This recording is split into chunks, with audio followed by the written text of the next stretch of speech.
नमस्कार, स्वागत है आप सभी का आज के खास कार्यक्रम खास मुलाकात में। आज हमारे साथ स्टूडियो में मौजूद हैं डॉक्टर मोहित शर्मा जी। आप associate professor cardiac surgery department SMS medical college Jaipur में अपनी सेवाएँ दे रहे हैं। नमस्कार, स्वागत है आपका हमारे स्टूडियो में। नमस्कार। डॉक्टर साहब हम आपके शुरुआती जीवन के बारे में जानना चाहेंगे। शुरुआती जीवन में मेरे फ़ादर की जहाँ-जहाँ पोस्टिंग होती रही, उन शहरों में हम लोग घूमे हैं, जैसे बाड़मेर, जालोर, जैसलमेर, जिसमें भी प्रारंभिक शिक्षा का most of the part Jaisalmer में पूरा हुआ।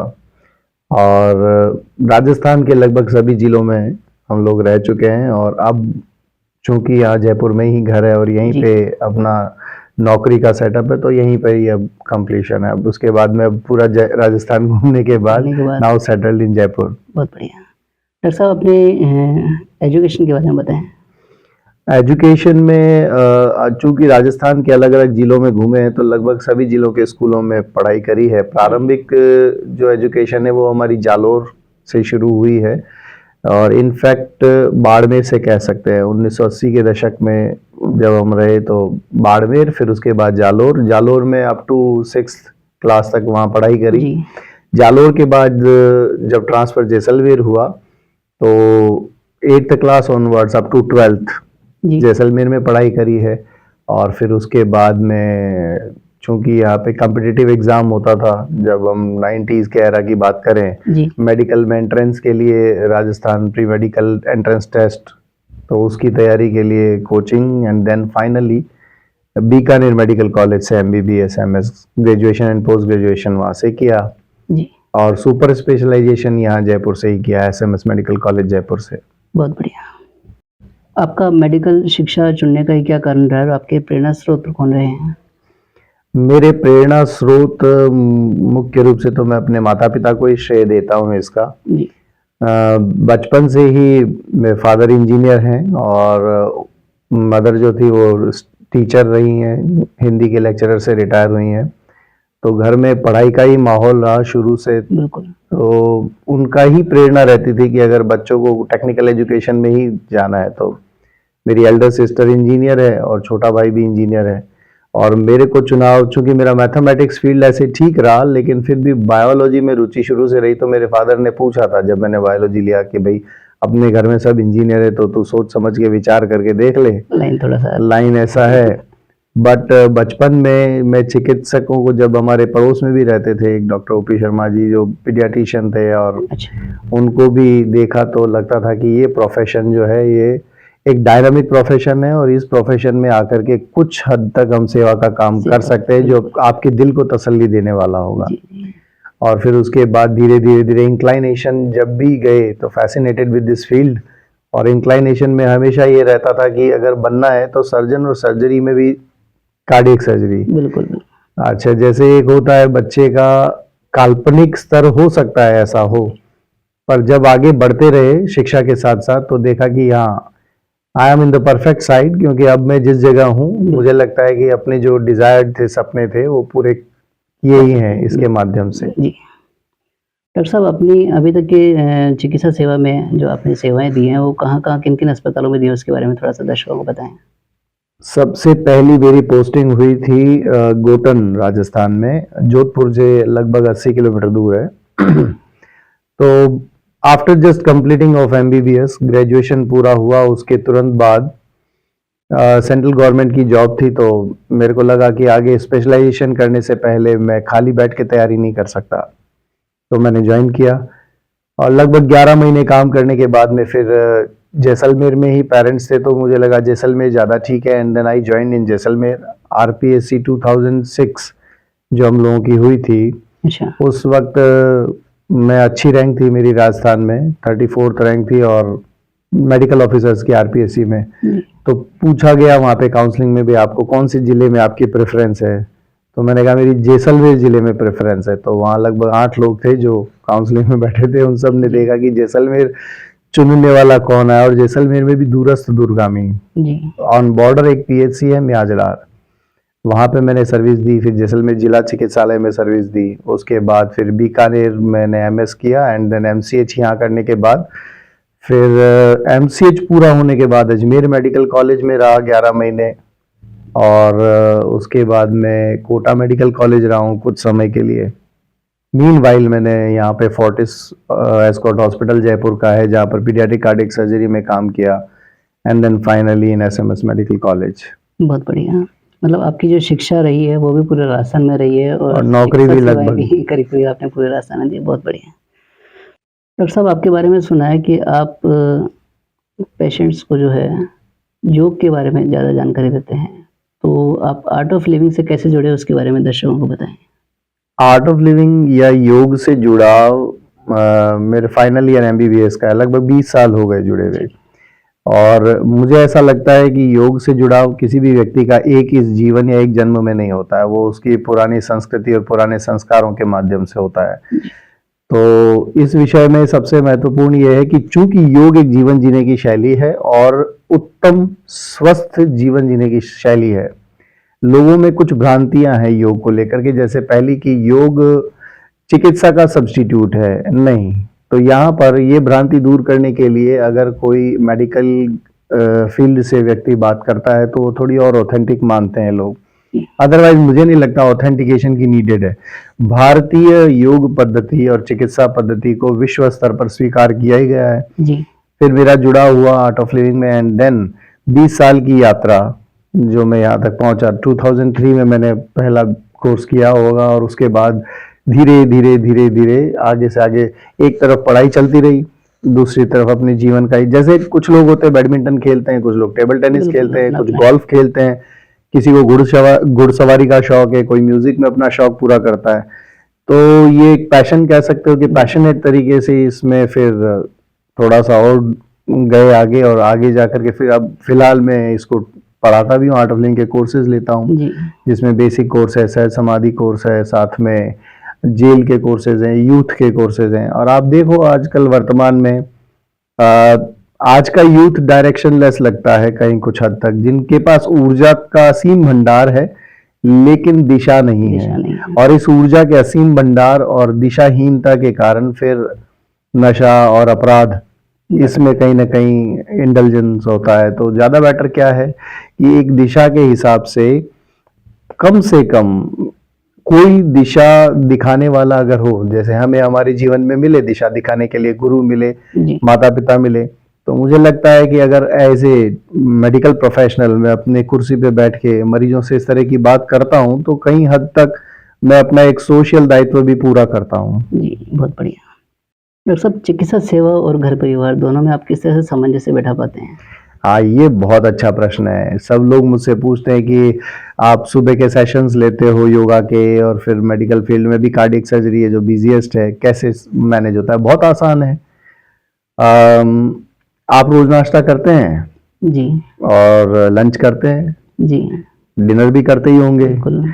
तो ये कैसे मैनेज करते हैं? मैनेज करना पड़ता है क्या? बिल्कुल, तो बिल्कुल। बस यही है, जब हमारी प्रायोरिटी हम स्वयं डिसाइड करते हैं तो हम यह बात कहीं भी उसमें आगे पीछे नहीं छोड़ते। कि जैसे अगर कोई मुझे पूछे कि आप सुबह 5:30 बजे कैसे योगा का सेशन लेते हो, बिल्कुल वैसे जैसे आप ब्रेकफास्ट करते हो, जैसे आप लंच करते हो, जैसे आप डिनर करते हो। इसके लिए हमें रिफ्लेक्सली ना सोचना पड़ता है, ना उसके लिए हमें समय निकालना पड़ता है, ना हमें उसमें कुछ एक्स्ट्रा ऑर्डिनरी एफर्ट करना पड़ता है। ये बिल्कुल वैसा है जैसे अगर मैं आपसे कहूं कि आप रोज ब्रश करते हैं, हाँ भाई करते हैं। तो पतंजलि योग सूत्र का पहला सूत्र है अथ योगानुशासनम। जब यह जीवन का अनुशासन बन जाए then you proceed for yoga, otherwise it is not meant for you, ये आपके लिए नहीं है। तो जीवन एक अनुशासित तरीके से सभी लोग जीते हैं, नहाना धोना, खाना पीना, उठना बैठना, profession life, personal life, family, everything. तो इसको क्या है, इंटीग्रेट कर लेते हैं हम हमारी लाइफ में, और जैसे ही इसका इंटीग्रेशन हो गया अब आपको इसको मैनेज करने के लिए एक्स्ट्रा एफर्ट नहीं करना है। भाई आप रोज सुबह 4 बजे उठते हो, यस। सुबह 5 बजे योगा करते हो, यस। जब खुद कर रहे हो तो लोगों के साथ करने में क्या आपत्ति है? जी। और आजकल कोविड ने एक चीज सिखाई सबसे बढ़िया, ऑनलाइन। बिल्कुल। जो व्यक्ति आपके पास नहीं आ सकता वो अपने घर पे, अपने लैपटॉप पे, मोबाइल पे, जिस पे भी अटेंड करना चाहे कर सकता है। तो कम से कम एक मैसेज है ये सभी लोगों के लिए कि है ना, जो लोग स्पेशली कहते हैं जी डॉक्टर साहब टाइम नहीं मिलता, वो टाइम तुम्हें खाना खाने का मिला था? जी मिला था। तुम्हें सोने का टाइम मिला था? जी मिला था। तो फिर तुम्हें अपने लिए ही स्वस्थ रहने के लिए टाइम नहीं मिला, तो ये तो बात कॉन्ट्राडिक्शन हो गया। जी तो इट इज बेटर कि हम यह पहले मूल रूप से इस बात को समझें कि हमारे लिए सबसे महत्वपूर्ण क्या है। जिस दिन यह बात समझ में आ जाएगी तो उसके लिए हमें समय निकालना नहीं पड़ेगा, समय अपने आप निकलेगा। समय अपने आप निकलेगा। बिल्कुल। डॉक्टर साहब अपने परिवार के बारे में बताएं। परिवार में मेरे पिता जो हैं वो रिटायर्ड चीफ इंजीनियर आरएसएमएम से रहे। वो माइनिंग इंजीनियर थे, mines manager, and he retired in 2007 जी एंड अभी हमारे साथ ही हैं और he is enjoying his social life. And my mother also retired from Hindi lecturer, government में थी मम्मी, और वो government senior higher secondary girls से रिटायर हुई। और मेरी एल्डर सिस्टर है, वो इंजीनियर है and she is in Bangalore, Bangalore में है, वो भी मल्टीनेशनल कंपनी में, और वो भी योगा के उसके सेशन चलते हैं। और छोटा भाई है रोहित, वो पेशे से इंजीनियर है बट फिजिक्स मैथ्स के क्लासेस लेता है, लोगों को इंजीनियर बनाने का काम करता है। बहुत बढ़िया। एंड वो भी आर्ट ऑफ लिविंग का इंस्ट्रक्टर है, वो भी योगा क्लासेस लेता है। तो हम तीनों भाई बहनों का सेशन सुबह 5:30 से शुरू 7:30 तक होता है। जिसको सुबह 5:30 टाइम मिले वो मेरे साथ जुड़े, 6 बजे टाइम मिले वो रोहित के साथ जुड़े, और 7:30 जैसे गृहिणियां हैं, महिलाएं हैं बिल्कुल बिल्कुल। जो बच्चों को स्कूल भेजना और कई काम रहते हैं सुबह, तो 7:30 बजे जुड़े। पूरी परिवार जो है मतलब अब सभी लोग बेसिकली, मैं तो ये कह रहा हूँ, मैं सारा विश्व ही परिवार है, वसुधैव कुटुंबकम। तो बल्कि ये कहीं ना कहीं भीतर यह होता है कि अगर कोई नहीं कर रहा, स्वस्थ जीवन जीने की शैली नहीं अपना रहा, तो लगता है कि इसको जागरूकता की आवश्यकता है। बिल्कुल तो बेटर है कि उसको बात की जाए, उसको समझाया जाए, और नहीं फिर भी समझ में आए तो फिर तो जब वो फाइनली हमारे पास एज ए चिकित्सकीय सलाह के लिए आता है, तब शायद उसको ये बात समझ में आती है कि है ना, या तो करना चाहिए था। ये या ये। बिल्कुल बिल्कुल। और मेरी वाइफ है डॉक्टर महिमा शर्मा, वो इसमें RUHS जो यहीं पे मेडिकल कॉलेज है उसमें असिस्टेंट प्रोफेसर फिजियोलॉजी है, और वो भी साथ में योग प्रशिक्षक है। और एक बेटा है, वो 9th क्लास में भी पढ़ रहा है JPHS में। और छोटी फैमिली है और सभी लोग कहीं ना कहीं अपने अपने हिसाब से अपना अपना स्वयं का कार्य कर रहे हैं। साथ में जितना सोशल दायित्व कह सकते हैं योग से रिलेटेड, या और जितना भी काम जी हो सकता है, या कोई सामाजिक ये सेवा हो, जैसे कहीं पे ऐसा लगता है कि यहाँ पर आपकी आवश्यकता है और आप कहीं पे जाके स्वास्थ्य संबंधी बात कर सकते हैं, तो आई एम ऑलवेज रेडी। बहुत बढ़िया। डॉक्टर साहब युवा पीढ़ी के मार्गदर्शन के लिए आप क्या संदेश देना चाहेंगे? युवा पीढ़ी के मार्गदर्शन के लिए मैंने जैसा अभी थोड़ी देर पहले कहा कि युवा पीढ़ी के पास ऊर्जा का अकूत भंडार है, जी हाई लेवल ऑफ एनर्जी, लेकिन डायरेक्शन नहीं है। दिशाहीनता और ऊर्जा, ये दो चीजें आपको या तो गलत रास्ते पर डालेंगी या पतन के रास्ते पर डालेंगी। तो सबसे महत्वपूर्ण क्या है, उस ऊर्जा को यूटिलाइज किया जाए। और यूटिलाइजेशन के लिए व्हाट आई थिंक इज, सबसे उत्तम तो होता है आप अपने प्रोफेशन फील्ड में अपनी पूरी ऊर्जा को झोंकें और उससे आउटकम लें।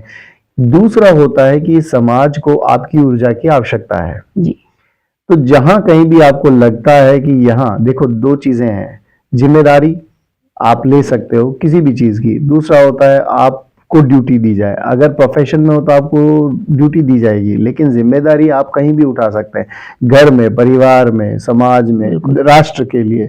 और जहां तक हो सके, अगर नशा ही करना है ना, कुछ लोग होते हैं जी अब बहुत मुश्किल होता है साहब, नशा नहीं छोड़ पाते, तो मुझे ऐसा लगता है नशा ही करना है तो भगवत नाम का करो, सबसे अच्छा है। उस नशे के बाद तो कुछ है ही नहीं, उसके पार कुछ नहीं है। इनफैक्ट जिसने एक बार वो स्वाद चख लिया, उसके बाद उसको जीवन के सारे नशे फीके लगने लगेंगे। डॉक्टर साहब आपके जीवन के कुछ यादगार पल जो हमारे दर्शकों के साथ में आप शेयर करना चाहें? यादगार पलों में सबसे महत्वपूर्ण मुझे ऐसा लगता है, दो पल बहुत इंपॉर्टेंट होते हैं।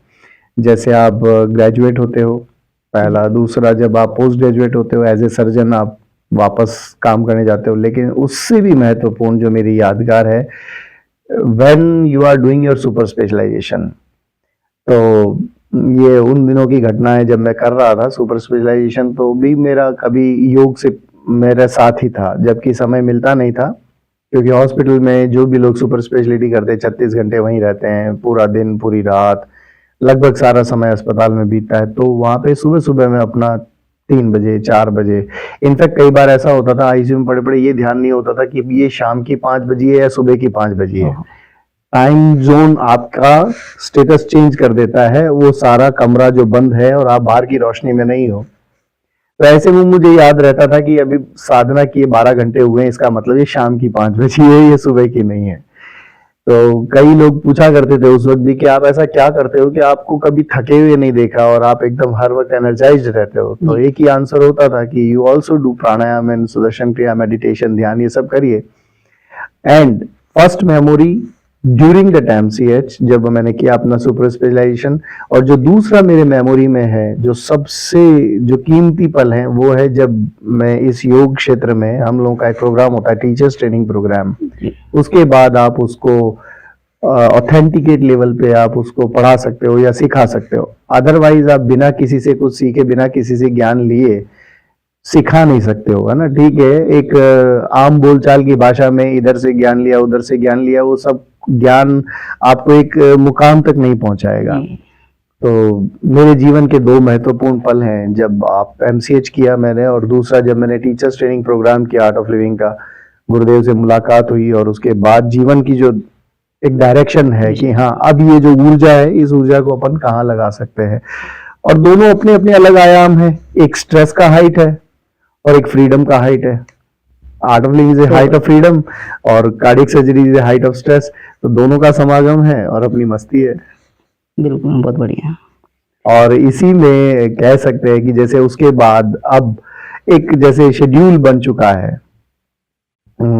हर महीने की 1 तारीख से अपना शुरू होता है जिसे हम कहते हैं online breath and meditation workshop. और टाइम भी फिक्स है, समय भी फिक्स है, वार भी फिक्स है, हर चीज फिक्स है। जैसे आपका ब्रेकफास्ट का टाइम फिक्स होता है, लंच का फिक्स होता है, डिनर का फिक्स होता है। लोग पूछते हैं साहब अगला सेशन आप कब लेंगे?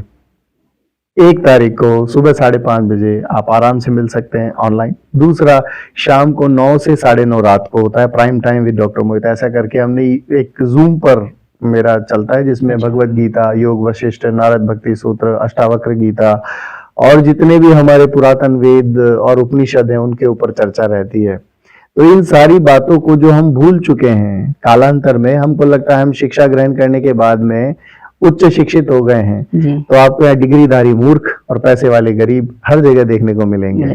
तो इसलिए क्या है कि हम डिग्रीधारी मूर्ख होने की जगह उस ज्ञान से अपने आप को जो पूरी दुनिया में रोशन है से होना ही चाहिए अवगत। और अपने आने वाली पीढ़ी के लिए स्पेशली, कोई एक 60 साल का व्यक्ति आपको आके पूछे कि साहब अब मैं योग करके ठीक हो जाऊंगा क्या? नहीं, कुछ नहीं होगा। तुम अभी अब सिर्फ इसलिए करो ताकि तुम्हारे पोते तुमसे सीखें कि यस ये एक संस्कृति है जो आगे कंटिन्यू चलनी चाहिए, है ना। अब तो अंगम गलितम अगर सुना हो तो गीत गोविंद आदि शंकराचार्य का, अंग गल चुके, दांत तुम्हारे टूट चुके, हाथ में लकड़ी है और लोटा लेके कहाँ चल दिए। इट इज बेटर कि अब जो तुम कर रहे हो वो तुम्हारी आने वाली जनरेशन के लिए मैसेज है, एक दिशा है। सही बात। डॉक्टर साहब अभी हाल ही के अंदर सिलिकॉन इंडिया के नाम से जो मैगजीन है उसमें ऑल ओवर इंडिया से शायद टॉप मोस्ट 10 कार्डियक सर्जन्स को सम्मिलित किया गया है, उसके बारे में आप बताएं। हाँ, एक मैगजीन आती है सिलिकॉन इंडिया नाम से, तो उनका मेरे पास में कॉल आया और मैंने पूछा उन्होंने कहाँ से ढूंढा, मेरा नाम कैसे सर्च किया। तो उनके कुछ क्राइटेरिया थे। सर्जरी में बहुत सारे लोग होंगे, अभी मुझसे आगे बहुत सारे भारत में कार्डियक सर्जन्स, मैं अकेला नहीं हूँ, बहुत सारे कार्डियक सर्जन्स हैं। लेकिन उस मैगजीन के कुछ क्राइटेरिया थे जिसमें उन्होंने कंप्लीट पर्सनालिटी को आइडेंटिफाई किया था। तो उसमें ये था कि उनका व्यक्तित्व न केवल as a cardiac surgeon, as a social responsibility, as a family person, as a professional responsibility, then उन्होंने आइडेंटिफाई करके और फिर मुझे कॉल किया। तो कॉल पे उनका जूम पर इंटरव्यू हुआ। इंटरव्यू के बेसिस पे उन्होंने लगभग 45 सर्जन्स के इंटरव्यू या ऐसा कुछ इंटरव्यू लिए। तो उसमें उनके कुछ क्वेश्चंस फिक्स थे, जैसे अभी आपने मुझसे पूछा कि आप कैसे समय निकालते हैं, तो ऐसे ही कुछ उनके प्रश्न थे कि आप कैसे समय निकालते हैं इन सारी चीजों के लिए। आप आर्ट ऑफ लिविंग के कोर्सेज लेते हैं, योगा सिखाते हैं और सर्जरी भी करते हैं। तो मेरे को ऐसा आइडिया नहीं था कि ऐसा कुछ, बस जस्ट ऐसे आप इंटरव्यू ले रहे हो, ऐसे इंटरव्यू हुआ और इंटरव्यू होने के बाद मैं तो भूल जाता हूँ, ऐसा कोई ध्यान में भी नहीं रहता। फिर उनका मेल आया एक दिन कि ऐसा ऐसा है कि इंडिया के टॉप 10 कार्डियक सर्जन्स का जो उन्होंने छापा है उसमें आपका भी छापा है, एक मेल के थ्रू मुझे मिला। ठीक है, एक अचीवमेंट कह सकते हैं, बट इन अचीवमेंट्स के कारण आपकी ऊर्जा और रोशनी कम नहीं होनी चाहिए, न तो क्रिटिसिज्म से न अचीवमेंट से। बिल्कुल। Achievements and criticism are same.